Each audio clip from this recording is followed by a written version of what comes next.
ऋषि मुनियों की पावन धरती, देश धर्म का नाता है। कहते सारे लोग यही हैं, गो हमारी माता है। जाग उठो ओ भारतवासी, जाग उठो ओ भारतवासी, गो पर छुरियां चलती हैं। बंद करो गो माँ की हत्या, सारी जनता कहती है। बंद करो गो माँ की हत्या, सारी जनता कहती है।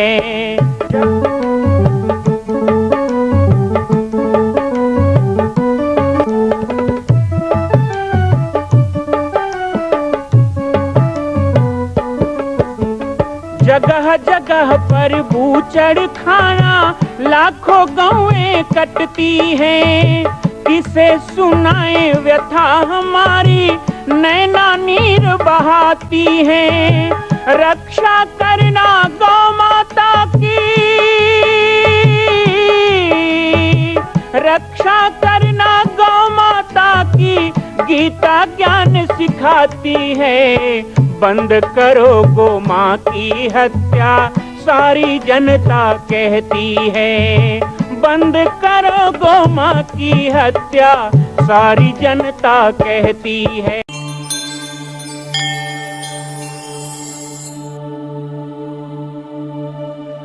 तो क्या है, दो पत्नी का पति न बनना पड़े। वैसे क्यों बोल रहा है? बोले रात भर तमाशा देखा हूं मैंने, रात भर मैंने वो देखा है?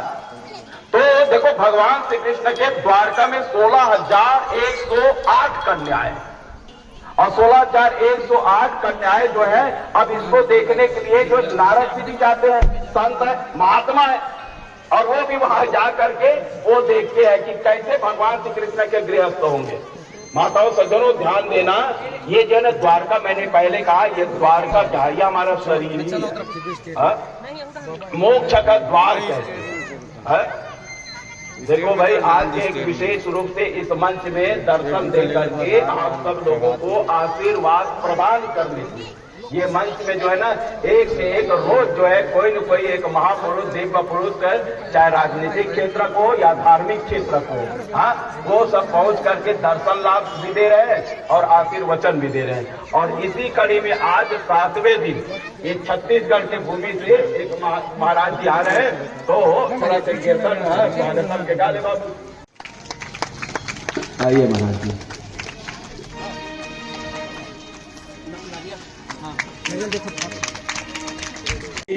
नाम आपके चरणों में, हे गुरुदेव प्रणाम आपके चरणों में, आने तीरथ धाम आपके चरणों में, हे गुरुदेव प्रणाम आपके चरणों में, आने तीरथ धाम आपके चरणों में,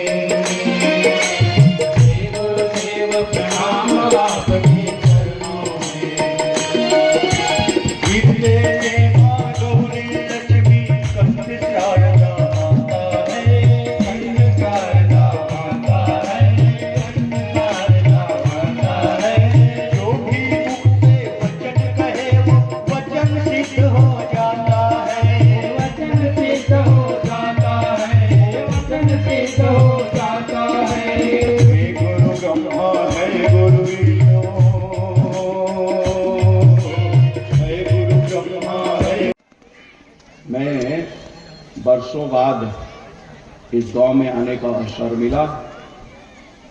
इसी गांव में जन्मा पला बढ़ा, गुरुकुल हिमालय में गया, वेदांत कोर्स किया, फिर यहाँ वहाँ बम्बई, अंडमान निकोबार, इंडोनेशिया, मलेशिया आदि विदेशों में रहा।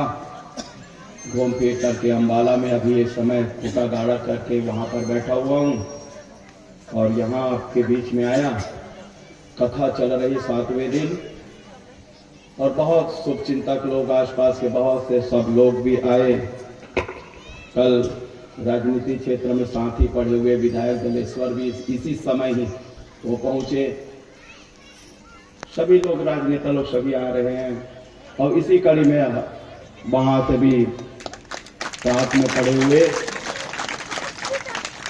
राजस्थान जोधपुर से भी महापुरुष आए, उसने भी दर्शन लाभ दिए, आशीर्वचन दिए गए।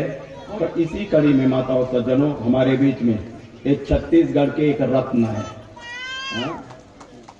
एक छत्तीसगढ़ भूमि की। अब हम तो छत्तीसगढ़ भूमि के हैं, लेकिन हम जो है अन्यत्र। यही चीज पवन दीवान जी महाराज ने मेरे को फोन में कहा था, अंतिम शब्द यही बातें हुई थी। उसके कुछ दिन के बाद में तो वो चले गए दुनिया से, कि हम तो इस धरती से थोड़ा से दूर चले गए, पंजाब हरियाणा में। और ये महाराज जी जो है संत श्री राम बालक दास जी महाराज, महायोगी, और उनके जहां इस डेरा है, आश्रम है, वहां पर इनके पूज्य गुरुदेव बहुत ही तपस्वी योगी महापुरुष थे। उनका दर्शन लाभ मुझे मिला, बड़ा सौभाग्य रहा। अछोली गांव में, डोंडी लोहारा के इधर गांव में कार्यक्रम में, संत सम्मेलन में जब मैं आया था तो लोगों ने बताया यहाँ पर महाराज जी बहुत अच्छे एक महात्मा है, संत है, चलिए अभी समय है। तो हम गए थे। महाराज जी उस समय प्रवास में थे और बड़े महाराज जी मिले, बहुत ही जलपान, बड़ा अच्छा आदमी है। एक संत हरिजन से हरिजन मिले तो बीचे सब तकड़ो, जैसे कहते हैं ना, वैसे बड़ी प्रसन्नता हुई उनको भी, हमें भी। स्मृति स्वरूप कुछ पुस्तक वगैरह भेंट भी मुझे किए थे, आज भी रखे हुए, उसका वो लिखा हुआ। और महाराज जी से सचमुच में ये जन्मभूमि ग्राम में हम दोनों जना अगल बगल में बैठे आवर, और यहू मोला कबू नहीं देखे, पहली बार देखा था। ये भी एक बड़ा आश्चर्य बात। और लेकिन फोन में हमारे संपर्क बने छावे, हमन एक मन के एक दूसरे के व्हाट्सएप पर ताका झाकी कर लेते हैं। तो ये महाराज जी देखो कितना, एक ही बार में, मैं तो मेरी इच्छा थी कि मैं जब जा रहा हूँ छत्तीसगढ़ में तो आए, इनका तो विस्तृत कार्यक्रम पूरा छत्तीसगढ़ अंचल में और दूसरा जगह भी एकदम से चलता रहता है। तो आने से पहले भी मैंने बात किए थे, तो एकदम बड़ा आश्चर्य से पूछे थे, वो आपका जन्मभूमि गांव? मैंने कहा महाराज जी वो मेरा पारा गांव था, मेरा जन्मभूमि। मैं निश्चित रूप से मेरा पारा मुसरा में कोई कार्य करता है, मैं उसको जरूर, मैं बाबू ने मैं कहोगे, मैं उसको सूचित कर दूंगा। तो कल वसुदेव सुतं देवं कंसचाणूरमर्दनं देवकी परमानंदं कृष्णं वंदे जगद्गुरुं। रामाय रामभद्राय रामचंद्राय वेदसे रघुनाथाय नाथाय सीताय पतये नमः। सर्वे भवन्तु सुखिनः, सर्वे सन्तु निरामयाः, सर्वे भद्राणि पश्यन्तु मा कश्चित् दुःखभाग् भवेत्। दोबारा भगवान का नाम ले लें, गोमाता का नाम ले लेते हैं, उसके बाद थोड़ी सी सत्य की पुष्पांजलि से भागवत भगवान को अर्पित करेंगे। जय गो माता, जय गोपाल, भक्त वत्सल प्रभु दीन दयाल। जय गो माता, जय गोपाल, भक्त वत्सल प्रभु दीन। 35 कोटि देवता गोमाता में वास करती है, इसलिए उनका नाम लेना 35 कोटि देवताओं का नाम लेने के बराबर है। इसलिए 2 बार तालियां बजाकर भाव से। और ये तो गोविंद गोपाल की कथा है, यहाँ गोमाता का गुण गाएंगे तो आनंद ही आनंद है। जय गो माता, जय गोपाल, भक्त वत्सल प्रभु दीन दयाल। जय गो माता, जय गोपाल, भक्त वत्सल दीन दयाल। प्रिय गौ माता, प्रिय गोपाल, भक्त वत्सल प्रभु दीन दयाल। प्रिय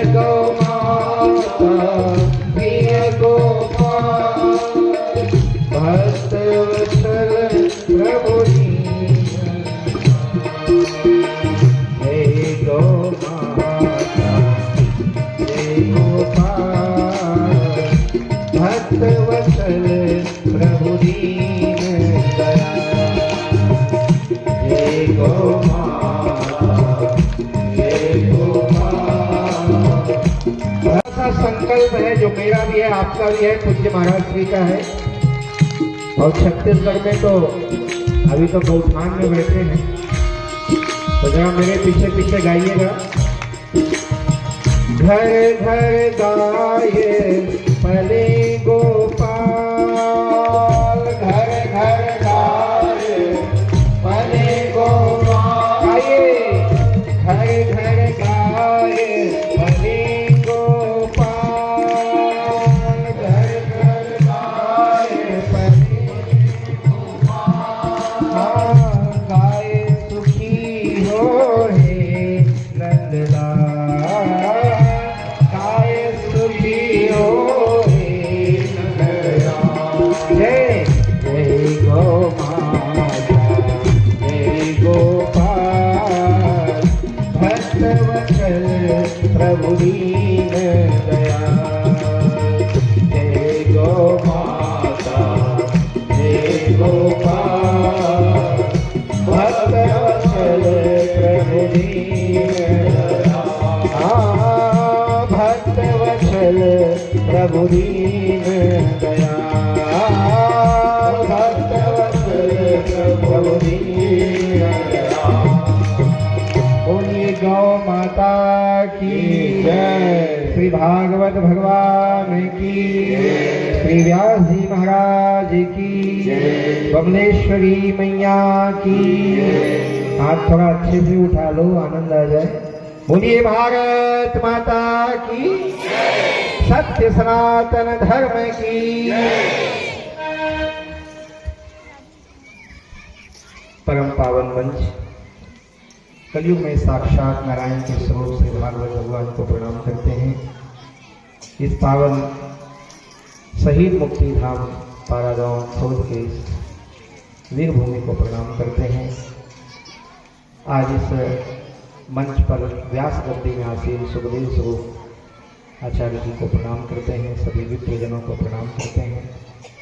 यहाँ पर समुपस्थित हमारे सभी विभिन्न ग्रामों से आए हुए भागवत कथा प्रेमी, सनातन प्रेमी और धर्म प्रेमी बंधुजन, सज्जन वृंद, पाटेश्वर धाम के सभी हमारे शुभचिंतक प्रेमीजन, साथ ही साथ यहाँ बहुत अधिक संख्या में विराजमान हमारी मातृशक्ति, श्रद्धामयी, वात्सल्यमयी, करुणामयी सभी माताएं, बहनें और युवा साथी। मुसरा में जो यज्ञ का कार्यक्रम तय हुआ था और उस समय हमने लगभग 40 से 50 गांव को न्योता दिया था। भीषण गर्मी में भी अद्भुत उत्साह के साथ यज्ञ का आयोजन, और उसी समय पूज्य गुरुदेव भगवान का महानिर्वाण हुआ, जिसके कारण मुसरा के यज्ञ में मैं नहीं आ पाया। उसके बाद इस क्षेत्र में आज पहली बार आया हूँ। अभी नागतराई में शिव पुराण के मंच पर कार्यक्रम था। पूज्य महाराज श्री ने मुझे कुछ दिन पहले कहा कि आप नागतराई की ओर आ रहे हैं, तो ये मोबाइल बड़ा अच्छा चीज़ होता है, कभी कभी बड़ा सहयोग देता है। महाराज श्री ने देखा था कि मैं नागतराई आने वाला हूँ, तो महाराज जी ने बताया कि पारा गांव में भागवत कथा है। हमने कहा शिव पुराण के साथ भागवत पुराण के दर्शन हो जाए तो हमारा तो जन्म ही धन्य हो जाए। तो आज दोनों संगम हमको मिल गया, एक तरफ शिव पुराण से आ रहे हैं, दूसरी तरफ आज भागवत महापुराण के दर्शन है। आप पाटेश्वर धाम आए थे तो हम नहीं मिल पाए थे, तो हमने कहा कि आप अपने ही जन्मभूमि में आए हैं, अपने छत्तीसगढ़ माटी में आए हैं और गांव में ही भागवत है, ये बहुत पुण्य की बात है। तुलसी कहाँ न जाइए जहाँ जन्म की ठाव, भेदभाव जाने नहीं लेत पुराना नाम। लेकिन दूसरी तरफ कबीरदास जी कहते हैं, कबीरा कहाँ जाइए जहाँ जन्म की ठाव, और खूंटा गाँव सेवा करवावे राखे गुरु के नाव। अपने जन्मभूमि में इस प्रकार का आयोजन होना, मुझे याद आता है मेरी जन्मभूमि छत्तीसगढ़ में पथरी गांव, और वहीं पर कुहरी धाम है। तो वहाँ हमने एक बार रामचरितमानस महायज्ञ का आयोजन किया, जिस स्कूल में की बैठक लेते थे। जो हमारे दादा नाना और बहुत से पुराने रिश्ते कहे जाए शरीर के, उन्हीं लोगों को समिति में बना करके सदस्य कहते थे ये करो वो करो। वो सब देखते थे, कहते थे हमारे गांव का छोटा सा बच्चा आज हम ही लोगों को धर्म के काम में लगा रहा है। और बहुत बड़े बड़े संत उस यज्ञ में पधारे, बड़ा विशाल यज्ञ हुआ। तो अपने आप में बड़ा गौरव होता है, अपनी मातृभूमि के लिए कुछ कर जाना है और होना ही चाहिए। सबसे बड़ी प्रसन्नता तो मुझे इस मंच में आके ये हो रही है कि छत्तीसगढ़ से इतनी दूर रहने के बाद भी ठेठ छत्तीसगढ़ी में गुठियावत है हमारे भैया जी, बहुत बड़ी बात है। अपन भाषा, अपन बोली और अपन वो मिठास में नहीं भूलना चाहिए। कहे जाते जैसन देश तैसन भेष, लेकिन जहाँ जात यहाँ रख अपन देश। तो ये बहुत बड़ी बात है। आपने ब्रह्मलीन संत कवि पवन दीवान जी को याद किया। मैं जब 4 साल का था तब से उनका आशीर्वाद मुझे मिलता रहा। मेरे जन्म हुए ग्राम में आते थे और साधु जीवन में उन्होंने ही बालक भगवान कह के मुझे संबोधित किया था। जब लाल बहादुर नगर पाथरी में वो प्रवचन करने आए थे, आप कुछ लोग शायद जानते होंगे, बहुत पुरानी बातें हैं, लगभग 1987-88 की बात है। मैं 1986 में साधु बना और 87-88 में उनसे जब मिला तो बोले हमारे घर के लड़का हमरे मुड़ी चढ़ी अब बाबा बन गए। ऐसे मजाक करते थे, ब्राह्मण लेते थे। तो बहुत वो मुझे यही कहते थे। जब मैं विदेश वगैरह जाने लग गया, बहुत से देशों में गया, 15-16 देशों में जब हो आया, तो पवन दीवान जी मुझे कहते थे, देख तीजन बाई जाते तो छत्तीसगढ़ी में पंडवानी सुनाते, ते जाता तो छत्तीसगढ़ में प्रवचन कह के आए करने के महाराज ऐसा नहीं जब तो कभी उल्टा हो गई। हाँ, लेकिन मैं अपनी भाषा नहीं भूलूंगा। मैंने उनको वचन दिया कि छत्तीसगढ़ और छत्तीसगढ़ी ये बात जो है, और छत्तीसगढ़ की जो सम्मान है, ये माता कौशल्या की जन्मभूमि है, ये भगवान राम का ननिहाल है छत्तीसगढ़। इस बात का हमें बड़ा गर्व है। हम तो पूरे विश्व में जाके डंका बजा के कहते हैं कि हम छत्तीसगढ़िया हैं और भगवान राम को जन्म देने वाली कौशल्या के हम मामा हैं, उनके मामा हमारे भाषा में। तुम्हारे लिए रिश्तेदार, तुम्हारे लिए भगवान होंगे, वो तुम्हारे लिए भगवान होंगे। भाई नरेंद्र मोदी जी जिस गली में पैदा हुए, जिस घर में, हमारे लिए प्रधानमंत्री मोदी होगा, हमारे लिए तो हमारे मोहल्ले का लड़का है। ऐसे ही हम पूरी दुनिया में जाके कहते हैं कि भाई आपके लिए भगवान राम भगवान होंगे, लेकिन हमारे लिए हमारी भाषा है राम हमारे भाषा है। तो छत्तीसगढ़ की धरती कितनी पवित्र, कितना महान कि ये भगवान राम का ननिहाल है। और जिसकी हम कथा सुन रहे हैं, श्रीमद् भागवत कथा, ऐसे लीला पुरुषोत्तम भगवान कृष्ण की ये ससुराल है। अब कौन जमाई होगा जो अपने ससुराल ना जाता है? गलत किया होगा तो भले अलग बात है।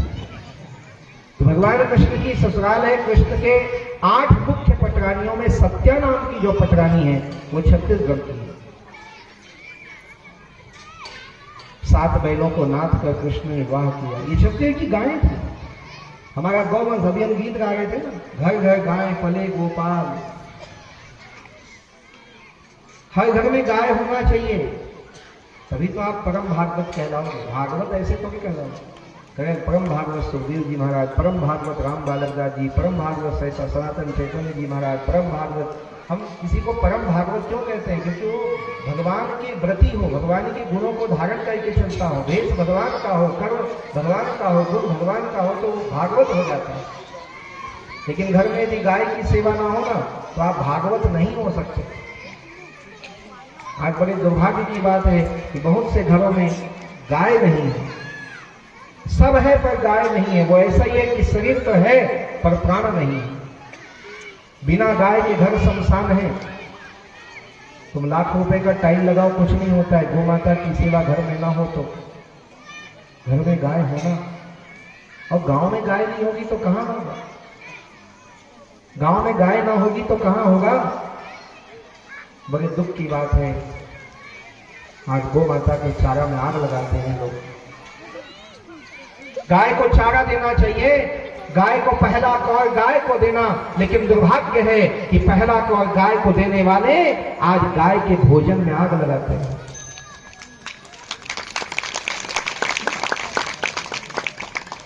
यहाँ बैठे हो ना के चुपचाप लुका के केवल सुन लो। तुहर ले बड़े पापी कौन हो? मुंह किथों सीधा वही बात में दुनिया में फेमस है।